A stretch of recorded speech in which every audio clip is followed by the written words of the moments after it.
what are broadly the types of contraception that a woman might have access to? It depends on your lifestyle, okay? So you have long-acting, like we call them LARCs, long-acting reversible contraceptions, and that includes IUDs, and there's copper IUDs, which are good for 10 years, and then you have hormonal IUDs, which are lasting 5 to 7 years now. Then we also have implants, which are rods that you put in your arm, and they're about good for 3 years. Then of course we have our pills, our patches, our injections, our rings. It depends again on your lifestyle. If you're the type of person that you'll always remember to take a pill, I think you'll be okay. You also have condoms plus spermicide that gives you a lot of protection.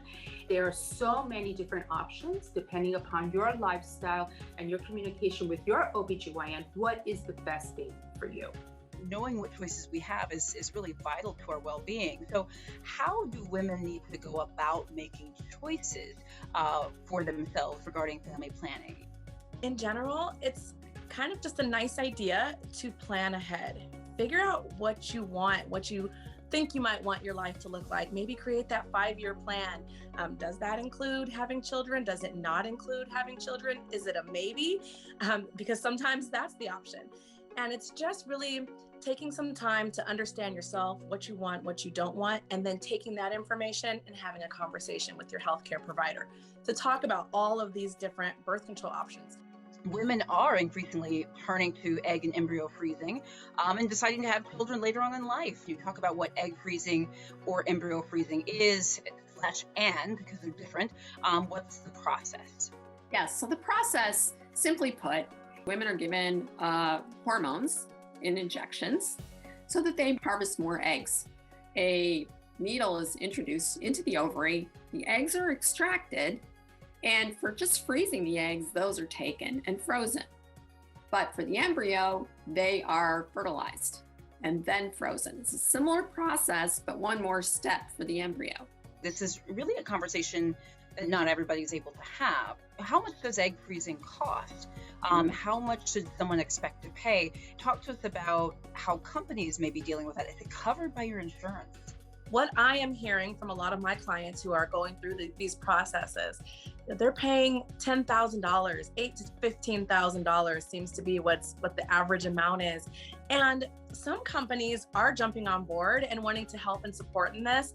What I'm seeing is that there are oftentimes reimbursement programs, which still means people have to be able to come up with that $8,000 to $15,000 up front and then submit it to their company for reimbursement. For those of your patients who may be contemplating freezing their eggs, what questions do you suggest that women ask themselves or find out the answers to? I think, for one, it's a very personal journey. Every single person is going to have a different story and a different experience and a different reason. And I think there's a lot of stigma too in there that sometimes that this is only for like single women.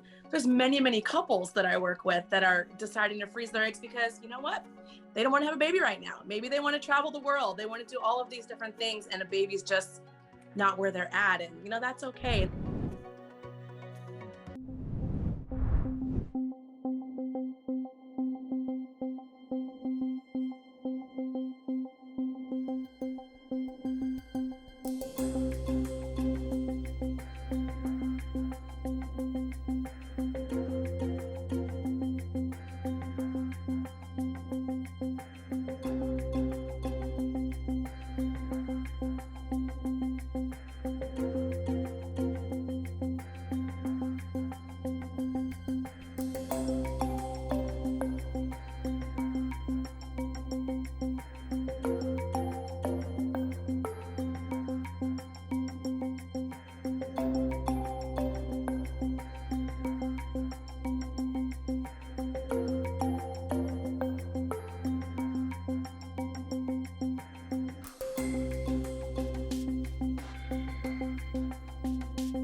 I am very outspoken.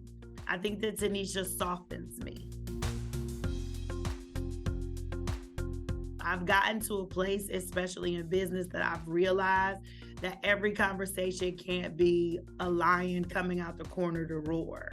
I do enjoy having a partner in those meetings and in those conversations. And even if she's not there, I'm stopping and saying, let me listen. I'm going to run this by Tanisha to see if she's as offended as I am, and then I'll respond later. And so I think that's the biggest thing in how we learn from each other. I think she gives me strength, right? Not that I am weak, but she gives me that strength of being able to speak up and speak out and just being able to express myself and explain what's going on or how I feel. We're both not perfect. We have our challenges. We argue like sisters. Then, I force her to hug me even though she don't want to. But, that's what we do, right? So I want to say this for your listeners, because there is going to be a Black girl out there that is told she's too aggressive. And I am that Black girl that's been told that probably a majority of my life. But don't ever feel like you're too aggressive, you're too loud. Don't ever feel like you have to tone yourself down. You have to dim yourself. You don't ever have to dim yourself. And especially if you know what's right. If you are passionate about it and you're advocating, you're gonna be told those things, especially if you're doing it for Black people. So to that little Black girl or that Black woman right now, you are passionate. You remain passionate and do understand you're needed just as much as the quiet Black girl who doesn't speak out as much or who might send the email instead of choosing to say it in the meeting. Infertility today is much more common than most people know. And I think that part of the problem is no one wants to talk about it. Fertility is actually a mirror of our health in general. So the menstrual cycle for women can tell you a lot about your overall health when it's irregular, when there are other gynecological issues in play. For men, sperm is actually a biomarker as well. So sperm testing is not something that is done traditionally in a doctor's office for any reason other than infertility. But it turns out we can actually tell, it can indicate cancer, it can indicate other conditions that may not even be obvious. And so really to me, fertility in those two contexts is actually a really important thing to understand about your body. I want to debunk a couple things about egg freezing because I think that a lot of women who go into the experience believe that there's an automatic guaranteed baby at the end of the road, and that's actually not true. Egg freezing is not a guarantee. The reason it's often not a guarantee is the age at which women freeze their eggs. The ideal time to do it is when no one can afford it, and that is when they're in their mid-20s. If you're freezing eggs in your late 30s, you may or may not end up with any viable embryos. So I think that women need to know that yes, it's an amazing technology that is great in many, many cases, and it's changed women's lives. And also, there's a reality there that is uncomfortable to talk about because we all see it as this like women having it all narrative. If there's anything that I've learned becoming a parent, it's you can have it all, but just not at the same time. As someone who struggled with infertility, I actually had 3 total miscarriages. The piece of advice that I would give first and foremost is to take care of your mental health. You feel like you're just in it alone, even if you have a partner, even if you have great medical care, but you're not in it alone. There are many, many, many women and many couples out there who are going through exactly what you are. So I think it's really important, even though it doesn't feel natural, to take a moment and think about yourself. Could be breath work, could be meditation, could be something that lives totally outside of that. Maybe you like walking, maybe you like cooking, maybe you like reading or a bath. I'm a big bath fan as well. So find a thing that helps you feel that you can process what's happening to you. I think the second thing is you should always feel that you are able to work with your provider hand in hand. And if you can't do that, you should probably find someone else.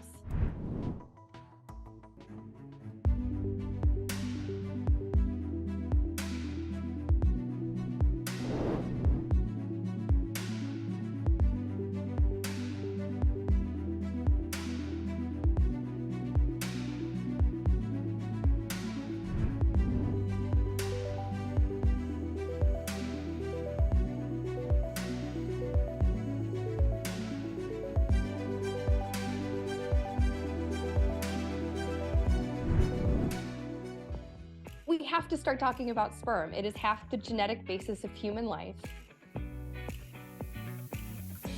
I have had a number of men, both people I have met for the first time and also people I've known for a long time, who have said, I was the problem.